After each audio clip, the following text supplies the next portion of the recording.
కాకుల కలలు, తుఫాన్లు, ఇల్లు కూలిపోవడం, అడవి జంతువులు, పక్షులు ఎగరడం లాంటి కలలు మీకు వస్తూ ఉంటాయి. ఈ కలలు ఆర్థిక నష్టం, అనారోగ్యం, ప్రమాదం లేదా కుటుంబంలో సమస్యలను సూచిస్తాయని కలల శాస్త్రం చెబుతోంది.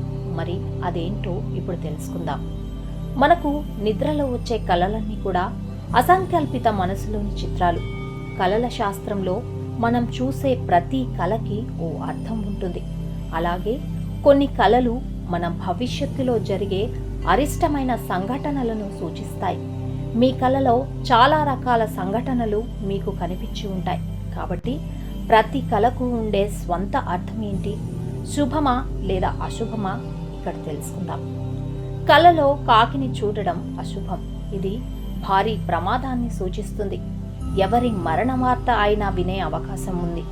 మీరు మీ కలలో కాకిని చూస్తే మీ జీవితంలో ఏదో మార్పు వస్తుందని అర్థం చేసుకోవాలి. వారి కర్మ ఫలితంగా ఏదో అనుభవిస్తున్నారని అంటారు. కలలో కాకి కనిపిస్తే ఉదయాన్నే శనిదేవుణ్ణి దర్శించుకోవాలని పెద్దలు చెబుతారు.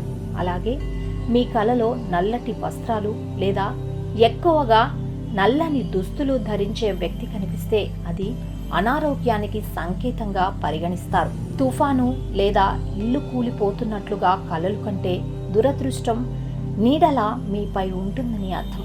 మీ జీవితంలో చాలా నష్టం ఉండవచ్చు అనడానికి సంకేతం. అలాగే కలలో చంద్రగ్రహణం లేదా సూర్యగ్రహణం కనిపించడం కూడా అశుభం. అలాంటి కల ఒక వ్యక్తి తన జీవితంలో తీవ్రమైన సమస్యలను ఎదుర్కోవలసి ఉంటుందని సూచన.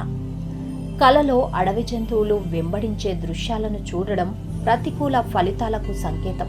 అలాంటి కల తీవ్రమైన ఆర్థిక నష్టానికి సూచికగా పరిగణించాలి. అలాగే మీ కలలో పక్షులు ఎగురుతూ ఉంటే మీరు త్వరలో ఆర్థికంగా నష్టపోతారని అర్థం. అలాగే మీరు కలలో పెద్ద శబ్దం విన్నట్లయితే అది ఇంట్లోని కుటుంబ సభ్యుల మధ్య వివాదానికి సంకేతంగా పరిగణించబడుతోంది.